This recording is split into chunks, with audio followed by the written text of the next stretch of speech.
Halo teman-teman, selamat datang di dunia Aderai Close the Door.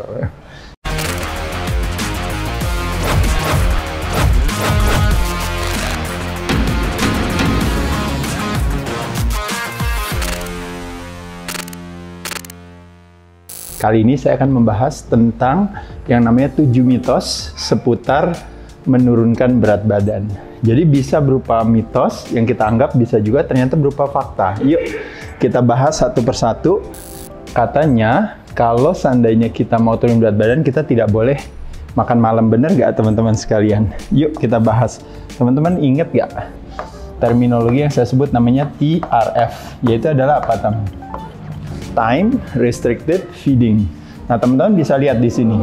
Kalau kita berbicara tidak makan malam, di sini kita bisa lihat kalau time restricted feeding adalah salah satu strategi kita waktu kita bilang saya mau mengurangi jumlah jendela tidak makan saya dengan cara saya menentukan saya hanya akan makan di jam antara jam 8 sampai jam 4 sore. Atau teman-teman bilang saya hanya makan di jam 10 sampai jam 18. Nah, jadi kalau kita lihat di sini, atau ada juga yang makan cuma di jam 12 sampai jam 19 malam atau jam 20 malam. Nah, teman-teman bisa lihat di sini, kalau kita memakai satu pemahaman tidak makan malam, berarti di sini kadang-kadang yang paling menjadi penentuan itu biasanya jam 6 sore ya, benar ya teman-teman ya. Nah, berarti kalau jam 6 sore berarti dia masuknya ke either sini atau ke yang sini. Bagus nggak? Bisa nggak? Boleh aja, nggak ada masalah. Tapi dengan catatan, teman-teman lihat ya tadi sekali lagi, ada jendela makan yang teman-teman lakukan. Apakah ini menjadi satu kepastian bahwa tidak boleh? Jawabannya tentu tidak, karena ini hanya lebih kepada sebuah metode yang teman-teman lakukan. Jadi kebetulan teman-teman bilang, Mas Ade, saya mau turun berat badan, tapi saya kalau udah malam saya nggak makan. Berarti bagus nggak? Bagus sekali. Bahkan berdasarkan kalau kita ngomongin yang namanya circadian rhythm, atau kita ngomongin secara natural alaminya tubuh kita ya, karena tubuh manusia itu adalah produk daripada alam, di mana alam adalah kepanjangan kita dan kita adalah produk alam itu sendiri. Tubuh kita adalah akumulasi daripada alam yang kita konsumsikan. Makanya kenapa hubungannya ketika matahari memang terbit, zaman dulu ketika terang, kita pasti berusaha untuk mencari makan dan sebagainya. Tapi ketika udah mulai gelap, kita udah susah cari makan. Makanya kenapa? Jadi akhirnya ada istilah, kita berhenti makan ketika sudah gelap, gitu. Jadi secara alaminya memang seperti itu. Jadi ada kebenaran di sini, tapi bukan menjadi satu yang namanya mandatori gitu ya, atau kewajiban tidak boleh, tentu tidak. Jadi paham ya teman-teman sekali lagi di sini. Jadi kalau teman-teman menggunakan TRF, time restricted feeding, dengan teman-teman makannya di kisaran antara jam 10 sampai jam 6 sore, berarti benar jawabannya di sini. Tapi kalau saya menjawab, kalau seandainya saya malam mau makan, Mas Ade, nggak apa-apa nggak ada masalah sama sekali. Apa sih kira-kira suggestionnya kalau seandainya saya tetap makan malam? Nah, yang menjadi tantangan waktu kita makan malam adalah apa teman-teman sekalian? Kadang-kadang ketika sudah malam, setelah lewat dari jam 6 sore, aktivitas kita biasanya naik apa turun? Biasanya turun kan? Nah, oleh sebab itu jadi apa strategi yang kita bisa pilih? Pilihlah strateginya kalau bisa yang masuk adalah protein, atau fats, atau fiber teman-teman sekalian. Nah, makanya kenapa di sini kita nggak memasukkan si karbo. Kenapa? Karena tujuannya adalah ketika kalau kita masukkan si protein, kita masukkan si fats dan fiber, ini semua fokusnya kita lebih kepada ke yang namanya kalau istilahnya nitrogen kategori. Kalau ini sifatnya yang berhubungan dengan karbon, hubungannya dengan energi. Sedangkan energinya dibutuhin nggak kalau udah malam teman-teman? Energinya semakin turun karena kita nggak ada kebutuhan. Makanya kenapa karbo yang kita cut, kita makannya ini. Jadi kesimpulannya apa? Boleh gak saya makan telur sama sayur? Boleh gak? Boleh gak saya gado-gado aja? Boleh. Boleh gak lotek aja, karedok, apa segala? Boleh. Jangan pakai lontong ya teman-teman sekalian ya. Jadi sayur-sayurnya boleh. Proteinnya bisa dari apa? Bisa dari hewani dan bisa dari nabati tadi ya. Jadi teman-teman sekali lagi bisa konsumsi ini. Misalnya kalau malam sebenarnya saya mau makan steak, bisa gak? Bisa dari red meat. Boleh gak chicken steak? Boleh juga, bisa, nggak ada masalah juga. Boleh gak saya makan ikan, misalnya ikan bakar gitu atau ayam bakar? Boleh. Jadi teman-teman bisa lihat ya di sini memungkinkan hal tersebut. Kurang lebih itu, paham ya, nomor 1. Yuk kita masuk ke nomor 2-nya. Nomor 2-nya yaitu adalah tidak boleh olahraga malam gitu ya. Nah, kalau sekali lagi teman-teman sekalian kita lihat di sini, sebenarnya bukan tidak boleh olahraga malam, tapi yang menjadi tantangannya adalah ketika kita berbicara yang namanya circadian tadi. Circadian rhythm atau circadian ritme itu tadi. Kalau kita melihat daripada siklus secara hormonal kita bisa lihat di malam hari itu kan kalau hubungannya dengan tidur, itu hubungannya dengan yang namanya kebalikannya daripada hormon yang namanya kortisol, hormon stres, kebalikannya hormon tidur itu yang namanya melatonin. Melatoninnya kita, productionnya pasti akan lebih tinggi. Sedangkan ketika kita tidak makan, tidur pelan-pelan, makanya kenapa begitu pagi hari, kenapa kita bangun? Karena pelan-pelan si kortisolnya hadir naik. Jadi kortisol sama melatonin dia berbanding terbalik teman-teman sekalian. Nah problemnya adalah ketika kita olahraga, problemnya kita akan meng-create kortisol di malam hari yang padahal sebenarnya kebutuhannya adalah untuk kita tidur di malam hari, harusnya maunya dalam situasi kondisi yang rileks. Jadi alasannya itu kenapa kita sebaiknya tidak melakukan aktivitas olahraga di malam hari. Tapi pertanyaannya, berarti tidak boleh dong jawabannya? Jawabannya boleh, tapi dengan catatan. Catatannya apa? Berarti catatannya kalau bisa aktivitasnya dilakukannya kurang lebih sekitar 30-40 menit saja. Kalau saya pasti akan lebih prefer weight training. Cuma problemnya teman-teman kadang-kadang kalau malam suka ngapain? Suka main badminton, main futsal, dan sebagainya. Dan itu pasti membutuhkan waktu yang lebih dari itu, ya. Tapi kalau secara kualitas olahraganya sendiri, kalau teman-teman kadang-kadang kan juga main badminton kan kadang-kadang main berapa? 10 menit, ntar istirahat, ntar main lagi, ntar ini apa. Kalau bisa di kisaran 40 menit maksimumnya. Paham ya teman-teman ya sekalian? Kurang lebih itu alasannya. Oke, kita lanjut lagi yuk. Oke, selanjutnya. Nah, ini yang nomor 3. Yaitu adalah kalau mau turun berat badan katanya harus defisit kalori, benar gak? Nah, yuk kita bahas dulu teman-teman. Jadi teman-teman, ini kalau kita berbicara yang namanya kalau kalori balance ya. Jadi kalori balance kalau kita lihat sekali lagi itu kenapa terjadinya yang namanya fat gain atau yang namanya jadi beratnya naik atau kadar lemaknya meningkat.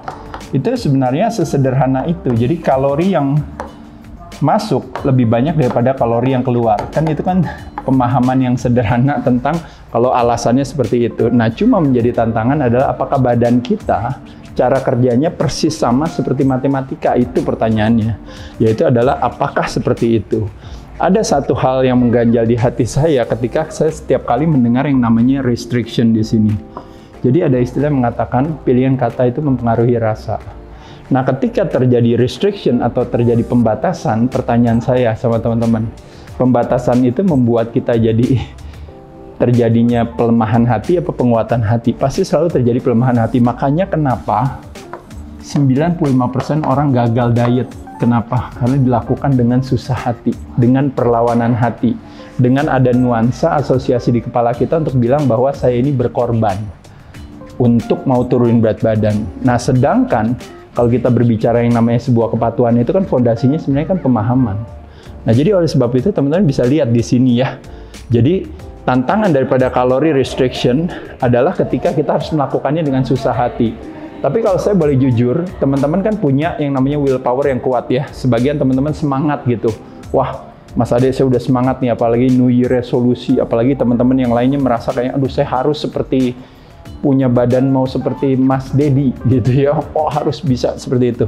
Kalau teman-teman yang punya willpower, teman-teman yang punya disiplin yang tinggi, teman-teman yang punya itikat atau keinginan yang besar, konsep daripada yang namanya calorie restriction baik adanya. Bahkan teman-teman saya, atlet-atlet ya, kadang-kadang ya sering ya, dia tuh datang pergi ke tempat makanan dan sebagainya, itu dia timbang sendiri loh. Di restorannya dia nimbang loh makanannya, dia timbang semuanya, dia hitung yang udah kalori yang masuk dan sebagainya. Bagus gak bagus? Cuma pertanyaan saya, apakah bisa bertahan lama? Itu bisa bertahan lama ketika kita jadi seorang atlet yang preparing for competition. Itu bertahan lama. Tapi kalau kita jadikan ini sebagai lifestyle, makanya kenapa runtuhnya di situ. Nah, oleh sebab itu makanya kenapa menyenangkan. Kalau boleh jujur, defisit kalori itu dengan sendirinya terjadi kalau saya contoh misalnya kita melakukan aktivitas fasting, puasa.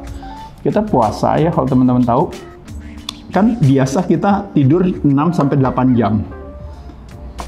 Sedangkan berarti kalau bangun kita berarti kurang lebih, kalau ini 24 jam berarti ini kurang lebih sekitar 16 jam ya teman-teman sekalian. Nah dari sini kita bisa lihat, kita hanya pada saat merem kita tidak makan di sini. Tapi pada saat kita melek kita makan. Di sini berarti kurang lebih 70% waktu kita habis buat makan. Ini 30% waktu kita habis tidak makan. Menang kalah 70 sama 30 pasti akan selalu kalah. Nah, tapi teman-teman kita lihat di sini, ketika teman-teman merubah kondisi ini menjadi 12-12, jadi terakhir makan jam 9 malam, baru makan lagi jam 9 pagi, otomatis di sini jadi 50% dong, bener gak teman-teman? Nah, teman-teman bilang, Mas Ade, saya mau lebih cepat lagi turun berat badannya, itu saya nggak makan pagi, saya langsung makan siang. Apa yang terjadi, teman-teman? Kebalik ini angkanya. Akhirnya jadi 70% di sini yang tidak makan, 30% di sini yang makan. Pertanyaan saya, terlepas daripada makannya sama sehari-hari, pertanyaannya, terjadi nggak yang namanya defisit kalori di sini? Jawabannya terjadi. Jadi sekali lagi teman-teman, soal defisit kalori atau surplus kalori itu tuh mirip kayak ibaratnya, gimana caranya mau kaya? Oh, kalau mau kaya adalah uang yang ditabung harus lebih banyak daripada uang yang dikeluarkan. Bagaimana caranya, kenapa orang miskin? Jawabannya adalah karena uang yang dikeluarkan lebih banyak daripada uang yang ditabung. Kan sesederhana itu. Cuma yang jadi pertanyaan yang lebih tajam kepada teman-teman sekalian adalah apa yang bisa membuat saya untuk bisa kaya? Bukan sekedar berbicara soal defisit dan surplus. Defisit dan surplus dengan sendirinya akan mengikuti, tapi strateginya apa? Dan yang lebih uniknya lagi ketika kita berbicara badan kita memiliki satu kecerdasan sendiri. Untuk apa teman-teman sekalian? Untuk bisa segala jenis sumber, what to eat, apa yang kita makan, sama ternyata itu mempengaruhi kepada jumlah makanan kita. Maksudnya apa? Maksudnya ini hubungannya dengan apa teman-teman sekalian? Dengan sumber. Jadi kalau teman-teman lihat misalnya teman-teman makannya apa? Karbohidrat. Contohnya teman-teman makannya misalnya mungkin makanan junk food ya misalnya.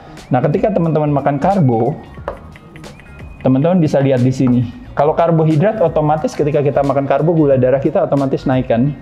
Ketika gula darah kita naik, kalau teman-teman lihat gula darah kita naik, otomatis insulin hadir untuk mengambil kelebihan gula itu. Nah, insulin ada kelebihan gula untuk di-store. Store-nya di mana? Store-nya bisa di otot, bisa di liver, bisa di lemak. Nah, jadi teman-teman kita bisa lihat di sini, kalau ototnya nggak pernah dilatih, livernya juga kan terbatas. Nah, pada saat itu otomatis akan disimpan di dalam sel lemak. Ini kalau kita lihat karbo. Tapi teman-teman lihat, kalau seandainya kita konsumsinya misalnya protein, apa yang terjadi teman-teman sekalian? Ternyata tubuhnya akan menginstruksikan hal yang berbeda. Bukannya menyimpan di dalam sel lemak, tapi yang dilakukan adalah dia akan memberikan kesempatan kepada tubuh untuk punya nutrisi sebagai zat pembangun yang dibutuhkan oleh tubuh. Nah, jadi kalorinya bisa nggak sama yang datang dari protein dan yang datang dari karbohidrat? Kalorinya bisa sama.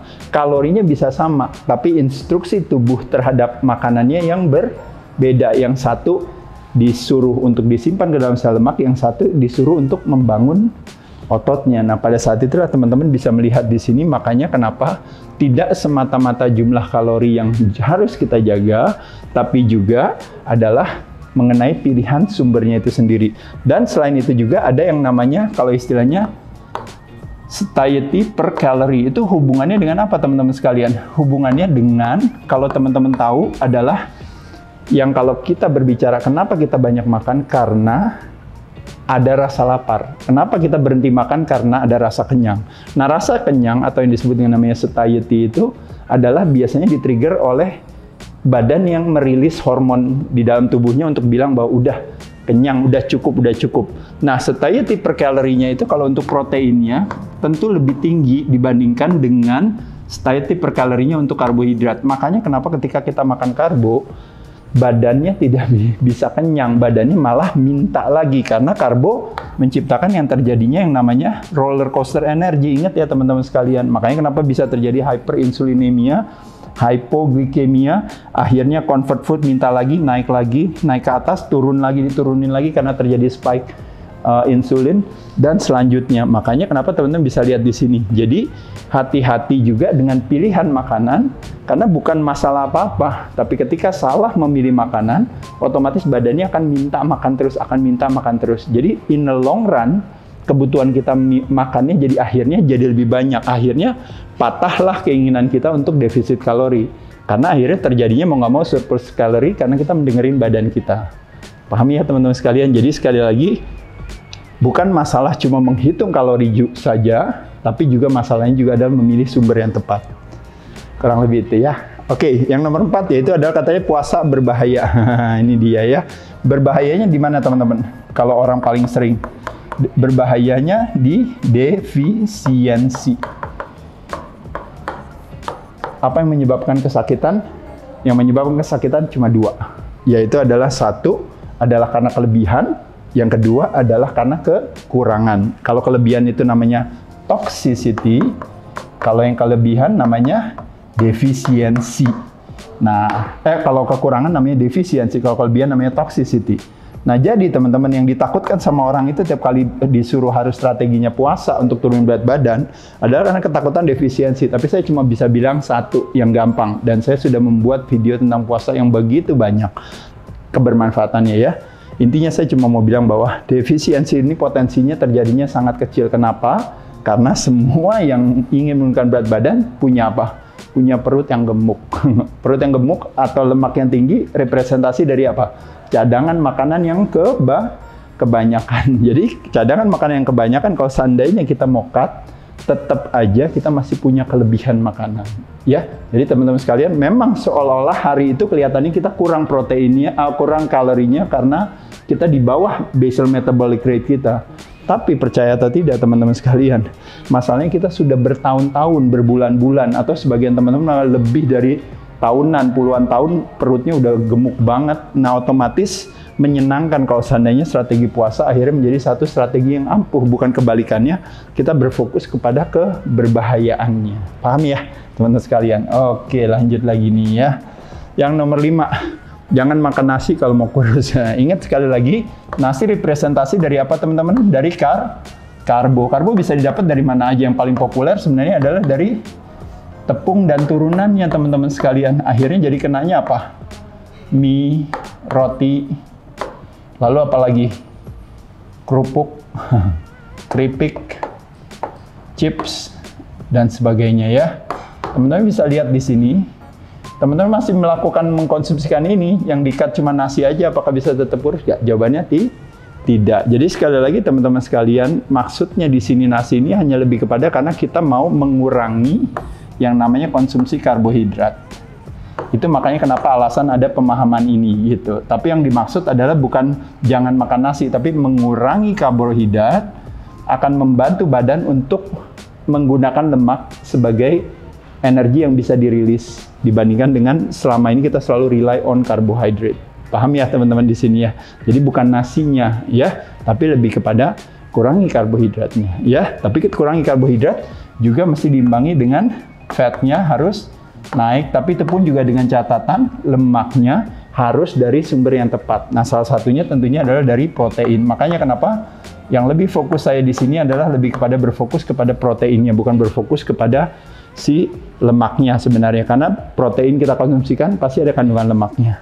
Yang nomor 6 yaitu adalah latihan harus perut kosong supaya cepat turun. Ya, jadi sekali lagi bukan ada satu keharusan teman-teman sekalian.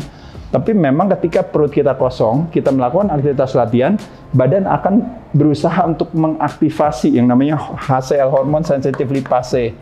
Itu akan lebih optimal banget. Nah teman-teman sekali lagi nih, ini sebenarnya saya ngomongin siasat aja ya teman-teman sekalian. Waktu kita perut kosong itu bukan berarti kosong makanan, tapi perut kosong dalam arti apa teman-teman sekalian? Kosong dalam arti istilahnya kita tetap masih bisa minum. Tapi contoh misalnya kita kebetulan hari ini kita berbicara teh, teman-teman bisa lihat, dia akan mengoptimalkan badan untuk mengaktifasi si hormon sensitif lipase yang nanti akan apa? Men-trigger, kalau teman-teman tahu, istilahnya mulai dari glikogennya dipecah, ya, lalu juga free fatty acidnya akhirnya digunakan, akhirnya makanya kenapa jadi ketone body menggunakan ketosis, makanya kita ada di state of ketosis, dan akhirnya lemak yang ada di badan akan dipakai, itu semua tuh akan optimal sekali teman-teman sekalian. Nah, jadi sekali lagi, latihan perut kosong itu memang menyenangkan. Tapi kalau ditanya harus, tentu jawabannya tidak. Kenapa? Karena semua jawabannya tergantung daripada komposisi tubuh. Kalau tubuh yang kadar lemaknya di atas 30%, perut kosong latihan olahraga itu udah ideal banget, bagus. Bagi yang kadar lemaknya di bawah 10%, mungkin kebutuhan untuk latihan dengan perut kosong nggak harus. Dia bisa konsumsi karbohidrat untuk ini apa, nggak ada masalah. Tapi memang karena kita berbicara ingin menurunkan berat badan, jadi ada satu kebenaran di sini. Latihan dengan perut kosong. Apalagi tadi yang seperti saya katakan tadi, sebelum latihan misalnya kita mengkonsumsikan misalnya boleh teh, boleh kopi dan sebagainya, itu satu hal yang sangat baik sekali, ya. Jadi saya mendukung sekali sama teman-teman. Dan yang terakhir adalah tanpa suplemen nggak akan berhasil. Nah, itu sekali lagi ya. Jadi ada sebuah nuansa penghakiman di sini seolah-olah bahwa kalau nggak pakai suplemen itu pasti akan sukses. Kalau nggak pakai suplemen itu nggak akan pernah berhasil. Sukses itu hanya harus pakai suplemen.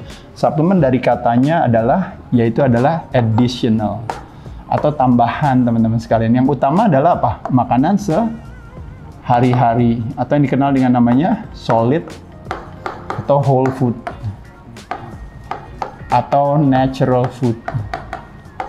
Karena kekuatannya whole food, solid, natural itu adalah apa? Mulai dari vitamin kandungannya, mineral, lemak esensial, amino acid esensial, semuanya jauh lebih tinggi dibandingkan dengan kemasan atau olahan. Suplementasi memberikan kenyamanan, tapi di sisi lain kita harus tetap berfokus kepada makanan sehari-hari. Kurang lebih kira-kira gitu teman-teman sekalian. Banyak yang ingin mau saya sampaikan, tapi kita nanti terus belajar. Apabila ada pertanyaan-pertanyaan yang ingin mau teman-teman tanyakan, silakan tanya di kolom di bawah video ini. Nanti dari teman-teman akan coba ya mengambil beberapa pertanyaan-pertanyaan yang baik yang mungkin nanti bisa dijadikan video buat teman-teman. Kalau teman-teman suka video ini juga, tolong juga teman-teman boleh silakan share. Ya, kalau ada istilah yang mengatakan bahwa sharing is a calling gitu. Panggilan hati kita adalah berbagi, terutama berbagi kebaikan dalam hal edukasi.